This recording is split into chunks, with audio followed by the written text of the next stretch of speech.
بسم اللہ الرحمن الرحیم نحمده ونصلي ونسلم على رسوله الكريم اما بعد فاعوذ باللہ من الشیطان الرجیم بسم اللہ الرحمن الرحیم اقترب للناس حسابهم وهم في غفلة معرضون صدق اللہ مولانا العظیم۔ 17ویں پارے میں سورۃ الانبیاء اور سورۃ الحج یہ دو صورتیں مکمل دو صورتیں ہیں۔ سورۃ الانبیاء وہ سورہ مبارکہ ہے کہ جس میں اللہ تبارک تعالی نے 18 شخصیات کا تذکرہ فرمایا۔ 18 شخصیات میں 17 تو انبیاء علیہم السلام ہیں اور ایک حضرت عیسیٰ علیہ السلام کی والدہ حضرت مریم ہے۔ تو ان 18 شخصیات کا تذکرہ کرنے کا مقصد یہ کہ دنیا میں ان سب پر مشکلات، مسائل، پریشانیاں، غم، صدمے آئے ہیں۔ تو جب انسان کہیں غم زدہ ہوتا ہے، پریشانی میں مبتلا ہوتا ہے، تو بات جو میں نے پہلے عرض کی ہے کہ قرآن رسول اللہ صلی اللہ علیہ وسلم نے دعا کی کہ اے اللہ اس کو میرے دل کی بہار بنا۔ جب انسان اپنے گرد و نواح کے ماحول سے غم زدہ ہو جاتا ہے، بے چین بے قرار ہو جاتا ہے، گھر میں بھی کوئی مسائل چل رہے ہیں، محلے میں بھی مسائل چل رہے ہیں، کام اور کاروبار کی جگہ پر بھی مسائل، تو آدمی اس ماحول سے نکلنا چاہتا ہے، میں کہیں نکل کر تھوڑا سا اپنے ذہن کو فارغ کر کے آ جاؤں۔ ایسے حالات میں قرآن کی سیر کرے آدمی، ایسے حالات میں سورۃ الانبیاء پڑھے، سورۃ الانبیاء کے مضامین پر غور کرے کہ 17 انبیاء علیہ السلام کی برگزیدہ ہستیاں ہیں، بلند ترین مقام رکھنے والے افراد ہیں، اللہ کے ہاں بلند مقام ان کو ہے، اور گناہوں سے معصوم ہیں، خطاؤں سے معصوم ہیں۔ کائنات میں آسمان کے نیچے اور زمین کے اوپر سب سے افضل ترین طبقہ انبیاء علیہ السلام کا طبقہ ہے۔ وہ بھی مصائب سے اور پریشانیوں سے دوچار ہوئے، قسمہ قسم کے مسائل اور پریشانیاں، گھر کے مسائل، باہر کے مسائل۔ نوح علیہ السلام کی خود بیوی نوح علیہ السلام کی کفر پر ہے، لوط علیہ السلام کی بیوی کفر پر ہے، دونوں کی دونوں بیویوں کا خاتمہ کفر پر ہوا۔ تو یہ سمجھایا جا رہا ہے کہ اس دنیا میں ہر شخص کو مصائب سے گزارا جاتا ہے۔ رسول اللہ صلی اللہ علیہ وسلم سے پوچھا گیا، اے اللہ کے رسول سب سے زیادہ مصیبتیں کس پر آتی ہیں؟ کہا انبیاء پر۔ پھر اس کے بعد کس پر؟ کہا جو انبیاء کے قریب ہوتے ہیں، اہل علم، علماء پر۔ پھر کس پر؟ پھر جو ان کے اور قریب ہوتے ہیں ان پر۔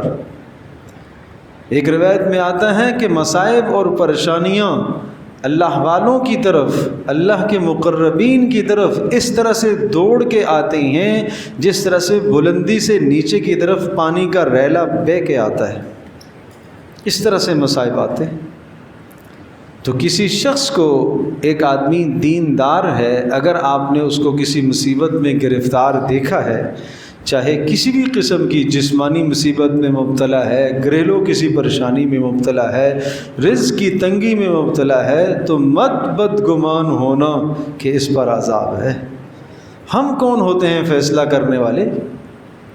کبھی بدگمان نہیں ہونا چاہیے، کبھی بدگمان۔ اللہ سے ہمیشہ عافیت مانگا کرو کہ اے اللہ میں تجھ سے عافیت مانگتا ہوں، مجھے مصائب اور پریشانیوں سے دور رکھنا، میں متحمل نہیں ہوں، میں ایسا تحمل نہیں کر سکتا۔ تو اس طرح سے اللہ پاک نے یہاں 17 انبیاء علیہ السلام کا تذکرہ فرمایا کہ ان سب پر مصائب آئے۔ نمبر 2، سورۃ الانبیاء یہ بتاتی ہے کہ ان تمام کے تمام انبیاء نے مشکلات میں اللہ ہی کو پکارا ہے، کہیں اور انہوں نے کسی بھی طرف دھیان اور توجہ نہیں کی، صرف اور صرف اپنے اللہ کو پکارا ہے۔ مصیبت نہیں دور ہوئی پھر بھی اللہ کو پکارا، پھر بھی اللہ کو پکارا، پھر بھی اللہ کو پکارا۔ ایوب علیہ السلام کا تذکرہ ہے، 1 سال نہیں، 2 نہیں، 3 نہیں، سال ہاں سال بیماری میں مبتلا رہے، جسمانی بیماری میں مبتلا ہو گئے، اور جسمانی بیماری کے ساتھ ساتھ یہ بھی ہوا کہ اولادیں بھی مر گئی، مال سارا کا سارا ختم ہو گیا، کچھ بھی نہیں بچا۔ ایسی سخت آزمائش اور امتحان سے گزرنا پڑا، اور جب انہوں نے صبر کیا اور اللہ پاک سے یہ دعا مانگی، رب انی مسنی الضر وانت ارحم الراحمین، اے اللہ سخت تکلیف ہے، اے اللہ تو رحم کرنے والا ہے، تو کرم کرنے والا ہے۔ فاستجبنا لہ، اللہ فرماتے ہیں ہم نے ایوب کی پکار کو سنا، وَكَشَفْنَا مَا بِهِ مِنْ ضُرٍّ وَآتَيْنَاهُ أَهْلَهُ وَمِثْلَهُمْ مَعَهُمْ رَحْمَةً مِنْ عِنْدِنَا، ہم نے جسمانی تکلیف کو بھی دور کر دیا اور ہم نے ان کی آل اور اولاد دوبارہ انہیں عطا کر دی۔ وَأَصْلَحْنَا لَهُ زَوْجَهُ، بیوی بڑھاپے میں ہے، اللہ پاک نے دوبارہ اس میں بچے پیدا کرنے کی صلاحیت پیدا کر دی۔ اللہ کے لیے کیا مشکل ہے؟ تو یہ ہمارے لیے سبق ہے۔ ایک طویل زمانہ حضرت ایوب علیہ السلام جسمانی بیماری میں اور مالی بحران اور مالی تنگی میں مبتلا رہے، لیکن اللہ کو پکارتے رہے، اور دیکھو اللہ کو اتنا پکارا کہ اللہ کو ان کی ادائیں پسند آئی، اور فرمایا کہ ہم نے ایوب کو بڑی آزمائش میں ڈالا، وجدناہ صابرا، وجدناہ صابرا، ہم نے صبر کرنے والا پایا، ہم نے صبر کرنے والا پایا۔ نعم العبد انہ اواب، کیا ہی خوب بندہ تھا ایوب، اور کیا ہی رجوع کرنے والا تھا۔ مفسرین نے ایک واقعہ لکھا ہے، ایک شخص ایوب نامی بیمار ہو گیا، بہت بیمار، ایک دن گڑ گڑا کے اللہ سے مانگنے لگا، کہنے لگا اے اللہ میں وہ ایوب نہیں ہوں جو نبی تھے اور تحمل کر سکتے تھے، اے اللہ میں کمزور ہوں، میرے اوپر سے اس مصیبت کو ہٹا دے۔ تو اللہ نے مصیبت دور کر دی۔ اللہ تو سنتا ہے، ہماری کمزوری ہے، ہم نہیں پکار سکتے، ہمارے پاس آداب نہیں ہیں، ہمارے پاس وہ زبان نہیں ہے، ہمارے جسم میں پاکیزہ کپڑے نہیں ہیں، حرام پیٹ میں گیا ہوا ہے، جسموں پر حرام کے لباس ہیں، کیسے دعائیں قبول ہوگی؟ تو یہ انبیاء کے تذکرے ہمیں یہ سمجھا رہے ہیں۔ اور تیسرا سبق سورۃ الانبیاء سے یہ ہے، ان تمام کی تمام مشکلات کے حالات میں انبیاء علیہ السلام نے اپنے منصب کو، اپنے مشن کو جاری رکھا، لوگوں کو اللہ کی طرف بلاتے رہے۔ کبھی یہ نہیں کہا کہ نہیں میں یہ چھوڑ دوں اس لیے کہ بیماری میں مبتلا ہو گیا ہوں، اللہ نے مجھے بیمار کر دیا، نہیں، اپنے کام میں لگے رہے۔ جا بجا قرآن کہتا ہے، اللہ پاک فرما رہے ہیں وَكَانُوا لَنَا خَاشِعِينَ وَكَانُوا لَنَا عَابِدِينَ، یہ ہماری بندگی کر رہے تھے، یہ ہمارے سامنے جھکنے والے تھے۔ ابراہیم علیہ السلام کو کس مصیبت سے گزارا گیا، آگ میں ڈالا گیا، سبحان اللہ، کس تنگی اور تکلیف سے وہ وقت گزرا ہے کہ پورا کا پورا ملک، نمرود کی ساری سلطنت حضرت ابراہیم علیہ السلام کے خلاف ہو گئی، لیکن اس جگہ پر بھی ابراہیم علیہ السلام ڈٹے رہے۔ اور پھر حضرت یونس علیہ السلام کا تذکرہ کیا ہی خوب، وَظَنُّونِ إِذْ ذَهَبَ مُغَاضِبًا، کہا وہ مچھلی والے کا تذکرہ بھی تو کبھی کبھی سوچا کرو، جب وہ اپنی بستی سے نکلے تھے، فَظَنَّ أَن لَّن نَّقْدِرَ عَلَيْهِ فَنَادَىٰ فِي الظُّلُمَاتِ، اور مچھلی کے پیٹ میں پہنچ گئے، اور مچھلی میں پیٹ میں پہنچ کر ان کو یہ یقین ہو گیا کہ اب، یقین تو پہلے بھی تھا، طے شدہ بات ہے کہ اب یہاں سے اللہ کے سوا تو کوئی نہیں نکال سکتا۔ کون جانتا ہے کہ کون سی مچھلی لقمہ بنا کے اندر سمندر میں چلی گئی ہے، اور سمندر کی تہہ میں کون مچھلی کو تلاش کرے گا، کون سی سلطنت، کون سی حکومت تلاش کرے گی۔ یونس علیہ السلام نے پیر پھیلائے، محسوس کیا کہ جگہ ہے سجدے کی، فوری سجدے میں گر گئے۔ مچھلی کے پیٹ میں پیر پھیلا کر اندازہ کیا کہ ہاں جگہ ہے سجدے کی، سجدے میں گر گئے۔ اور سجدے میں گر کر یہ کلمات کہے، لا الہ الا انت سبحانک انی کنت من الظالمین۔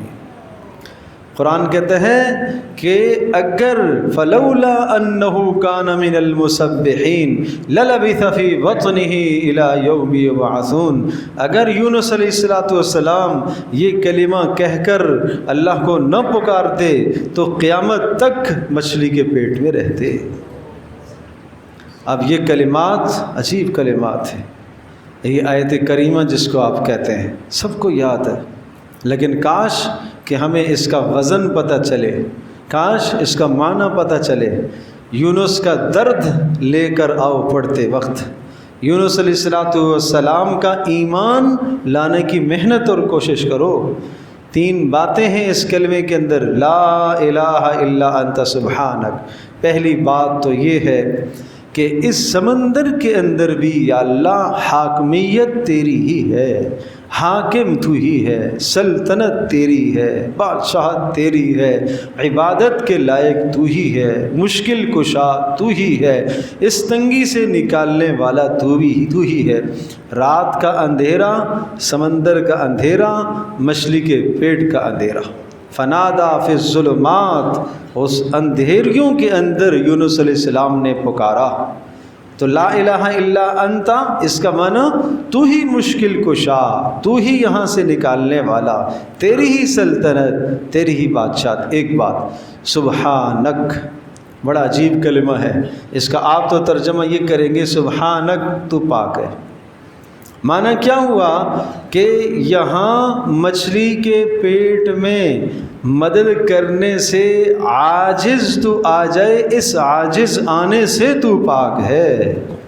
مچھلی کے پیٹ میں مدد کرنے سے تو عاجز نہیں ہے، تو اس عجز سے، تو اس کمزوری سے مبرہ، منزہ، پاکیزہ ہے، تو قادر ہے، مچھلی کے پیٹ میں بھی تو میری مدد کر سکتا ہے، یہ بھی تیری مخلوق ہے۔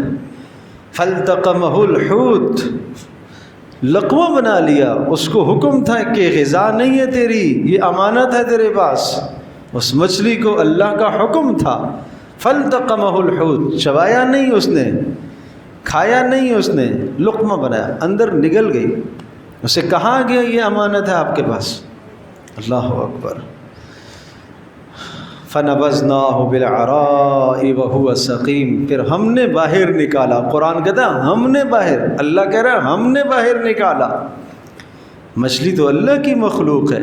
اور تیسرا کلمہ انی کنت من الظالمین، اے اللہ قصور میرا ہے، اے اللہ ظلم میں نے کیا ہے، زیادتی میں نے کی ہے۔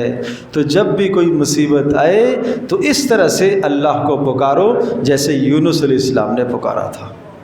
پیارے پیغمبر صلی اللہ تعالیٰ علیہ وسلم سے پوچھا گیا، اے اللہ کے رسول آپ یہ بتائیے یہ خوبصورت دعا کیا یونس کے ساتھ خاص تھی یا ہمیں بھی اس میں سے کچھ ملے گا؟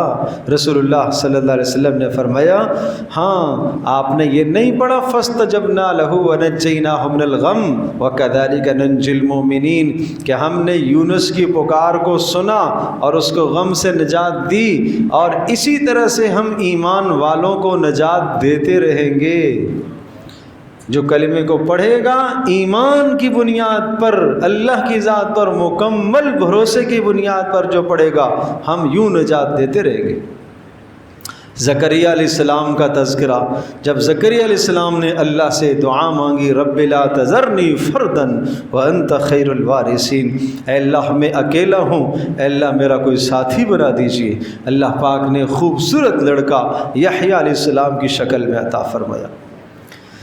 اور یہ سب تذکرے کرنے کے بعد آگے انبیاء کی خصوصیات ذکر فرمائی، انہم کانوا یسارعون فی الخیرات، یہ سب کے سب ان مصائب کے باوجود بھی نیکیوں میں آگے بڑھنے والے تھے۔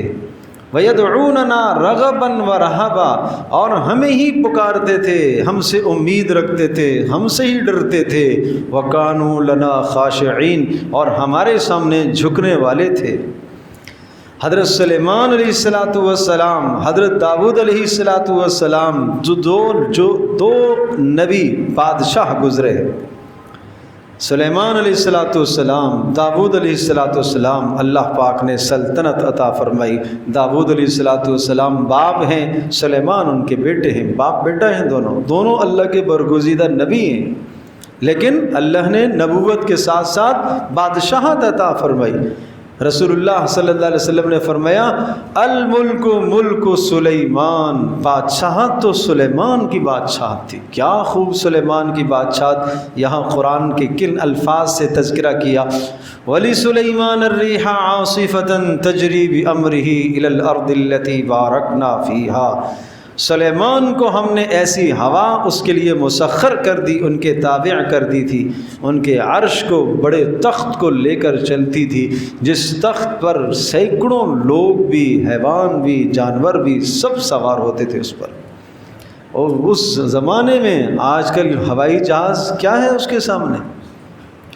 اس کے لیے جہاں سلیمان نے حکم دیا ہوا نے اسے نیچے اتار دیا، اس کے لیے کوئی سیدھا میدان، کوئی ایئرپورٹ کی ضرورت نہیں ہے۔ ایسے اللہ پاک نے سلیمان علیہ السلام کو سلطنت اور بادشاہت دی، اور فرمایا اس کے علاوہ یہ تو انسانوں پر، حیوانوں پر حکومت، لیکن سمندروں میں بھی اللہ پاک نے سلیمان کو حکومت دی۔ وَمِنَ الشَّيَاطِينِ مَن يَغُوصُونَ لَهُ وَيَعْمَلُونَ عَمَلًا دُونَ ذَلِكَ، جنات کو ہم نے تابع کر دیا جو سمندروں کے اندر غوطے لگا لگا کر سیپیاں اور موتیاں نکالتے تھے۔ اب اگلا جملہ سنیے گا، قرآن کہتا ہے وَكُنَّا لَهُمْ حَافِظِينَ، ان جنوں کی نگرانی ہم کرتے تھے۔ اللہ کہہ رہے ہیں ہم نگرانی کرتے تھے، تم یہ نہیں سمجھنا کہ سلیمان کوئی رب بن گیا ہے۔ ہاں رب تو اللہ ہے، رب تو اللہ ہے، کہ اتنے بڑے بڑے معجزات انبیاء کے دیکھ کر تمہیں کہیں شبہ نہ ہونے لگے کہ انبیاء کو تم پوجنا شروع کر دو۔ نہیں، وہ انبیاء بہرحال مخلوق ہیں اللہ کی، وہ خالق نہیں ہیں۔ اور پھر حضرت مریم کا تذکرہ، والتی احسنت فرجہا فنفخنا فیہا من روحنا وجعلناہا وابنہا آیۃ للعالمین، اور وہ خاص کر کے جس نے اپنی عزت کا تحفظ کیا۔ قرآن جہاں حضرت مریم کا تذکرہ کرتا ہے ساتھ یہ لفظ ذکر کرتا ہے، یہ حضرت مریم کا خاص وصف تھا، اور مسلمان خاتون کو اس سے حکم دیا جا رہا ہے کہ تمہاری سب سے بڑی خوبی کیا ہے؟ اپنی عزت کا تحفظ، اپنی عزت کا تحفظ۔ عورت کی عزت کا تحفظ نہ رہا تو وہ عورت کیا بچی؟ پھر وہ عورت گھر کی زینت کیسے بنے گی؟ وہ شوہر کے لیے عزت کیسے بنے گی؟ ایک بھائی کے لیے عزت کیسے بنے گی؟ ایک باپ کے لیے عزت کیسے بنے گی؟ ایک بیٹے کے لیے عزت مند ماں کیسے بنے گی؟ اگر اس کی عزت کا تحفظ نہیں ہے تو یہ 4 رشتے مجروح ہو جائیں گے، 4 رشتے مجروح ہو جائیں گے۔ اور سورہ مریم میں پیچھے کل کے سبق میں بات آ چکی، بڑا عجیب کلمہ تھا، بڑا عجیب لفظ ہے وہ۔ جب اللہ پاک نے عیسیٰ علیہ السلام کو حضرت مریم کے بطن سے، پیٹ سے پیدا فرمایا، اللہ نے اپنی قدرت سے کہا، کس طرح سے؟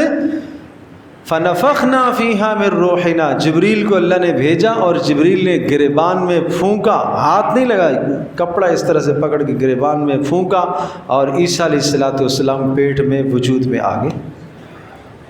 یہ اللہ کا نظام تھا۔ تو جب پیدا ہو گئے عیسیٰ علیہ السلام تو قوم نے ڈنڈورا پیٹا، ہے مریم یہ کہاں سے؟ شادی تو کی نہیں، اولاد کا سبب کیا ہے؟ شادی۔ دیکھو وہ لفظ، ان لفظوں پر غور کرو، عورت کس کی عزت ہوا کرتی ہے، ان لفظوں پر غور کرو، بڑے عجیب کلمات ہیں۔ یا اخت ہارون، اے ہارون کی بہن، حضرت مریم کو خطاب کر کے قوم نے کہا، اے ہارون کی بہن، ما کان ابوک امرأ سوء، آپ کے باپ کوئی گندے آدمی تو نہیں تھے، وما کانت امک بغیہ، اور نہ آپ کی ماں کوئی فاحشہ عورت تھی۔ تو مطلب یہ کہ پورا خاندان آ گیا نا اس میں۔ یا اخت ہارون، تو اپنے بھائی کی عزت ہے، یہ کیا کیا تو نے؟ ما کان ابوک امرأ سوء، تیرا باپ کوئی گندا انسان بھی نہیں تھا، یہ کیا ہوا؟ اور وما کانت امو کی بغیہ، نہ تیری ماں فاحشہ تھی۔ یہ تین رشتے اس لیے یاد دلائے کہ ایک عورت ان تینوں رشتوں کی عزت ہوا کرتی ہے، ماں کی بھی عزت ہے، باپ کی بھی عزت ہے، بھائی کی بھی عزت ہے، اور پھر جب اولادیں ہو جائیں تو اولادوں کی بھی عزت ہے۔ تو اس لیے قرآن سے آج ہم دور ہو گئے۔ ہماری ماؤں بہنوں کو یہ بتاؤ یہ قرآن کیوں جا بجا حضرت مریم کا تذکرہ کرتا ہے، اور یہ سب تذکرے کرنے کے بعد ان ھذہ امتکم امۃ واحدہ وانا ربکم فاعبدون، یہ سب کے سب ایک اللہ کی بندگی پر لگے ہوئے تھے، اور تمہیں بھی لگنا چاہیے اللہ کی بندگی پر۔ اس کے بعد سورۃ الحج ہے، اور یہ مدنی صورت ہے۔ اس کا ابتدائی حصہ قیامت پر دلائل قائم کرتا ہے، اور بڑی شدت کے ساتھ قیامت کے منظر کشی اس صورت نے کی ہے، اور ہولناکی بیان کی گئی ہے۔ آپ غور فرمائیے الفاظ پر۔ کسی پر شدید ترین صدمہ آ جائے تو کیا ہوتا ہے؟ اس دنیا میں ایک عورت اپنے بچے سے، یعنی کوئی بھی ماں اپنے بچے سے سب سے زیادہ محبت کرتی ہے، اس سے زیادہ کوئی محبت نہیں ہو سکتی۔ قرآن کہتا ہے ان زلزلۃ الساعۃ شیء عظیم، قیامت کا زلزلہ، بھونچال بہت بڑی عظیم چیز ہے، اور اس کی ہولناکی کا کیا حال ہوگا؟ جس دن یہ قیامت کا زلزلہ برپا ہوگا، یوم ترونہا، تو دیکھے گا، تذہل کل مرضعۃ عما ارضعت، ہر حاملہ، ہر دودھ پلانے والی اپنے دودھ پلاتے بچے کو بھول جائے گی۔ ہر دودھ پلانے والی اپنے دودھ پینے والے بچے کو بھول جائے گی۔ نمبر 2، وَتَضَعُ كُلُّ ذَاتِ حَمْلٍ حَمْلَهَا، ہر مادہ اپنا حمل گرا دے گی۔ ایسی ہولناکی ہوگی۔ جب ایسا صدمہ آتا ہے تو پھر یہ کیفیت ہو جاتی ہے۔ وَتَرَى النَّاسَ سُكَارَىٰ، اور باقی انسانوں کی کیفیت کیا ہوگی؟ ایسے جیسے نشے میں مدہوش ہیں، ہوش و حواس کھوئے ہوئے ہوں گے۔ وَلَكِنَّ عَذَابَ اللَّهِ شَدِيدٌ، نشہ نہیں ہوگا، یہ اللہ کا عذاب ہو، یہ اللہ کا عذاب۔ یا ایھا الناس، بڑے پیارے انداز سے سمجھایا۔ دیکھو اللہ اکبر، اے لوگو، اگر تمہیں شک ہے کہ ہم قیامت کیسے قائم کریں گے، میں نے عرض کیا تھا دلائل بتاتی ہے سورت، اگر تمہیں شک ہے، تمہیں شک نہیں ہونا چاہیے، ہم کیسے قیامت قائم کریں گے؟ کیا تم نہیں دیکھتے ہو فَإِنَّا خَلَقْنَاكُم مِّن تُرَابٍ، ہم نے تمہیں مٹی سے بنایا کہ نہیں بنایا؟ ہم نے تمہیں پانی کے قطرے سے بنایا کہ نہیں بنایا؟ اور پھر پانی کے قطرے سے بنایا، اور پھر ایک لوتھڑا بنا، پھر ایک گوشت کی بوٹی بنی، پھر اس کے اوپر تمہاری شکل کو ہم نے بنایا، پھر اندر ہم نے ہڈیاں پیدا کی، اور جب تک ہم نے چاہا تمہیں رحم مادر، ماں کے پیٹ میں رکھا، ثم نخرجکم طفلا، اور پھر ہم نے تمہیں وہاں سے نکالا ہے، اور پھر تمہیں جوانی تک پہنچایا ہے، اور بعضوں کو جوانی سے پہلے موت دے دیتے ہیں، اور بعضوں کو ہم بڑھاپے تک لے کے جاتے ہیں۔ یہ زندگی کے انقلابات تم نہیں دیکھتے ہو؟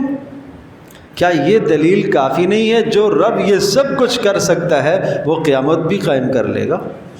نمبر 2، وَتَرَى الْأَرْضَ حَامِدَةً، اور یہ تم زمین دیکھتے ہو، بنجر زمین ہوتی ہے، ہم آسمان سے پانی برساتے ہیں، جب پانی برساتے ہیں تو زمین لہلہانے لگتی ہے، سبزہ اگ آتا ہے۔ جو پروردگار یہ سبزہ اگانے کی قدرت رکھتا ہے، وہ مرنے کے بعد تمہیں بھی اٹھانے کی قدرت رکھتا ہے۔ تو یہ دلائل بتاتی ہے قیامت کے۔ اور اس کے بعد پھر حج کے ایک بڑا پیارا انسان سے گلہ کیا، ہر آدمی اپنے حال کو دیکھ لے کہ کہیں میری حالت یہ تو نہیں ہے۔ کہا کچھ ایسے لوگ ہیں یعبد اللہ علی حرف، بڑے اطمینان سے اللہ کی بندگی کر رہے ہوتے ہیں، فَإِنْ أَصَابَهُ، نماز بھی پڑھ رہا، روزہ بھی رکھ رہا، صدقے بھی دے رہا، زکوٰۃ بھی دے رہا، سب عبادت چل رہی ہے، بہت اچھا چل رہا ہے۔ اچھا، فَإِنْ أَصَابَهُ خَيْرٌ، اگر ان سارے نیک اعمال کے ساتھ اسے مال کی، رزق کی وسعت ملتی رہتی ہے، صحت اچھی رہتی ہے، تو مطمئن رہتا ہے کہ میں ٹھیک چل رہا ہوں۔ لیکن وَإِنْ أَصَابَتْهُ فِتْنَةٌ، اگر کوئی آزمائش آ جائے، جسم میں پریشانی آ جائے، یا مال میں تنگی آ جائے، تو کیا ہوتا ہے پھر؟ انقلب علی وجہہ، ساری کی ساری باتیں چھوڑ دیتا ہے۔ کیا کہتا ہے؟ کہتا ہے بہت عبادت کرتا ہوں پھر بھی یہ پریشانی۔ کتنے لوگ آج ہمارے پاس آتے ہیں، جی میں نماز بھی پڑھتا ہوں لیکن پھر بھی پریشانی ہے، پھر بھی بیماری ہے۔ تو بھائی کیا نمازی کے ساتھ بیماری نہیں آتی؟ کیا نمازی کے ساتھ پریشانیاں نہیں آتی؟ کیا رسول اللہ صلی اللہ علیہ وسلم کم نمازی تھے کوئی؟ کیا پیارے پیغمبر صلی اللہ علیہ وسلم کی بندگی کوئی کم تھی؟ مصائب تو آئے آپ پر، آپ بیمار بھی ہوئے، پریشان بھی ہوئے، غموں سے بھی دو چار ہونا پڑا آپ کو۔ فرمایا ذالک هو الخسران المبین، یہ دنیا اور آخرت دونوں جہان تباہ کر رہا ہے کہ جب اللہ کی طرف سے فراوانی ملتی ہے تو عبادت میں لگا رہتا ہے، لیکن اگر اللہ کی طرف سے کبھی کبھی آزمائش آ جائے، تنگی آ جائے تو عبادت چھوڑ دیتا ہے، یہ نقصان کر رہا ہے اپنا۔ یدعو من دون اللہ ما لا یضر و ما لا ينفع، ایسے حالات میں یہ اس کو پکارتا ہے کہ جو اس کے لیے فائدہ مند نہیں ہے، نقصان ہی نقصان ہے۔ اسے ایسا نہیں کرنا چاہیے، اسے ہر حال میں اللہ کو پکارنا چاہیے۔ اور پھر سورۃ الحج کے اندر حج کے مسائل اور احکام بھی ہیں، بڑی تفصیل سے مناسک حج کو بیان کیا، قربانی کے مسائل اور احکام کو ذکر کرتے ہوئے، اور اس سورہ مبارکہ کا پھر اختتام ایک مثال پر، توحید کی باتوں پر اختتام ہوتا ہے۔ اے لوگو ایک مثال تو سنو، ان الذین تدعون من دون اللہ، تم اتنے کمزور ہو اور جن کو تم پکارتے ہو اللہ کے سوا، جن کے سامنے تم ہاتھ پھیلاتے ہو، تم نے مال کو اپنا حاجت روا سمجھا ہے، کسی اور کو سمجھا ہے۔ کیا اللہ کے سوا کسی اور نے ایک مکھی بھی پیدا کی ہے؟ نہیں پیدا کی۔ لن یخلقوا ذبابا، نہیں پیدا کر سکتے ہرگز مکھی، ولا اجتمعوا لہ، چاہے سارے کے سارے جمع ہو جائیں، جمع ہو کر ایک مکھی ایک مچھر بنا کر تو دکھاؤ۔ وَإِن يَسْلُبْهُمُ الذُّبَابُ شَيْءٌ، اور تم مکھی اور مچھر سے عاجز آ جاتے ہو، آج چھوٹے سے وائرس سے عاجز ہیں کہ نہیں ہیں؟